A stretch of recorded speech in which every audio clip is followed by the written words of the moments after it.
Take people through like an average day for you. I wake up at about 6:30, 7 p.m. Something like that every day. You know, do the same thing every average clean human being does. After that, studio time always starts at 8, 7, 8. I usually get here like 10, 9:30, 10.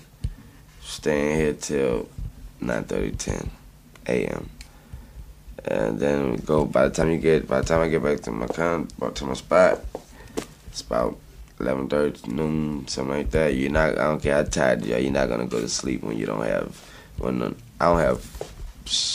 What do you call those things? Blinds. I don't have those. And you like Miami is. I mean, ain't no going to sleep. So go in there about 12, 8, lunch, something, 8. Then I'll be dozing off at about, smoke so much of this and drink so much of this. If I sit down for a good 10 minutes without talking, like and watching TV, not saying nothing to nobody, I'm gone. So that's what I do. Fall asleep, wake up, do it again. Now some days may be out till I may want to go shop. I may want to shop, so I may try to wake up about 3. Hit the malls up like rush hour 4, 5, 6. They don't have too many spots like out here like that, so do that and it's back to the drum board. I have a question. It was like back in you've been rapping for a long time. I'm a good man. See, I'm a good man. I don't cheat. Unless you talk about the beats, the raps. 'Cause I'm cheating on you, then sleeping in the studio. You just did Jay's concert. How was that? Who? You just did Jay-Z's concert. Monumental. That was crazy. Unforgettable. I won't ever forget that. That was stupid. That was just. That was crazy. That was crazy, my nigga. That was crazy. That whole day was just crazy. That was crazy. I got to wear my Biggie Small shirt with my Biggie Small Versace glasses with the mic in my hand on stage with Jay-Z with the whole New York in front of him. And I actually got to say, "Where Brooklyn at?" That was just, it is. But then we got on the jet and came back to Miami because the bitches out here. Bang! It was too cold in New York, Jack. I was like, yeah, throwing up the rock, like, there's brick in this bitch. They talking about the rock. It's brick. It's like, the fuck out of here. Peace. I didn't get to see the rest of the show because it was freezing. I'm from the South. I can't take that shit. I was in that motherfucker watching them shaking. Like, that ain't killing it. Freezing, though. But yeah, it was unforgettable. See, I remember the weather. There were a lot of rumors, like, before you guys did the track, that you guys were, like, going back and forth at each other. And then you guys kind of just blew each other's... You blew a lot of the fans' minds when you guys just did a song together. Like, how did that song come about? Like you know... Let me answer 2 questions for you, then. I'll just give you 2 answers. First of all, I don't go back and forth with nobody but my bitches. And as soon as they do that, they through. And, other than that, I mean, on that note, I mean, as far as the song was actually a song for me, came from me. I done the song for my album with, and I put Talib Kweli on there. And me and G. Roberson, you know, he's real cool with Jay and hip hop things like that. They like my managers and things like that. So they let, you know, overhearing music, such and such, listen to Wayne, listen to this. He heard the Hello Brooklyn song, he called. Like, yo, I asked the kid, can I put it, would he mind giving me that? And I was like, is that even a question? Take it. That's how that song happened. And I still have the version that's gonna go on my album though with Talib. Oh, okay. Where do you feel like, I mean, you've done a lot of stuff at this point, you know, like, where do you feel like you want to take it next, you know? To the bank.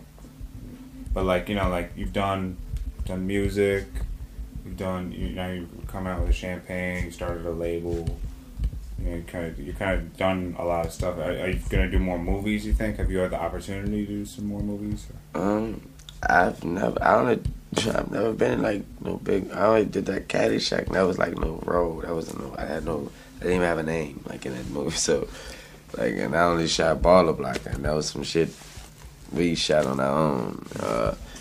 So that's as far as the question of more movies. I've never been in no movie except Caddyshack, like I said. But do you have the desire to act? Or whatever you call it, huh? Do you have the desire to want to act? I like to get paid. You see these things on my. I always say, this shit on my face. This don't come out. You know what I mean? Like this don't come off. So like these ain't coming out. I'm not cutting these. You know what I mean? It's like what role could I play? But I get that role, whatever that role may be. You know what I mean? But I say the same thing about niggas like Samuel Jackson. That nigga look the same. You can't do nothing. They put a wig on that nigga for Pulp Fiction. He looked the same way how he looked it in Do the Right Thing.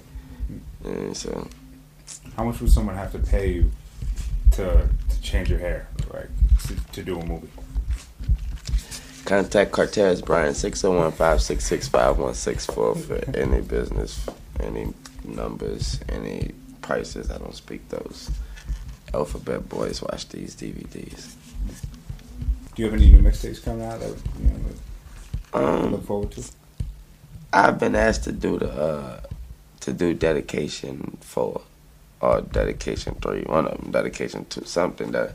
One of them that I haven't done. I've been asked to do it again, and I was almost about to start on a mixtape, and then everybody else started calling me and was like, get on theirs, and I was like, I don't want to get on somebody's mixtape and then try to put mine out, because if you do a mixtape, obviously you're going to end up doing the same songs they doing, and kill mine hard or kill theirs hard, and so no mixtape for me, just everybody else's.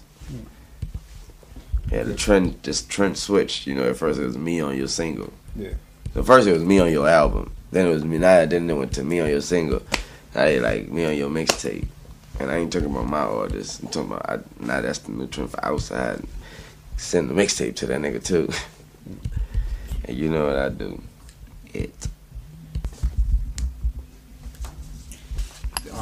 So you've been rapping for a long time, and it seems at like one point you just turned it up super crazy. You just blew out of the water. What made you turn it? Like, what happened around that time to make you just turn it up super crazy? It seemed like you just worked extra hard around that time and just flooded the industry. When I found out about how much money I could make, you know what I mean? When I saw that, when I controlled my own destiny, once I got in control of my own boat, like once I got all the managers and all that from in front of me, all the people I didn't know that was touching my money, that they didn't even try to explain to me how it goes. Once I erased them and stepped in that office and found out, whoa, this how I could, if I do this, I make this. If I do this, I make this. And I got greedy. I graduated from Hungary and made a degree. Just to kind of wrap it up, And y'all niggas starving. No, just to wrap it up, you know what I mean? If you have something coming out soon, random that, or... Nah, I'm my best promotion. I don't even promote nothing coming out soon, because if I'm fucking with it, you should fuck with it, man. By the way, it got rumors out there. Don't listen to the rumors. It's not too much. Remember that. Yeah, though. They got rumors out there, and to clear it up, I know y'all heard, yes, I'm married. To the streets. But I'm cheating on my wife because I be sleeping with that bitch Nina every night.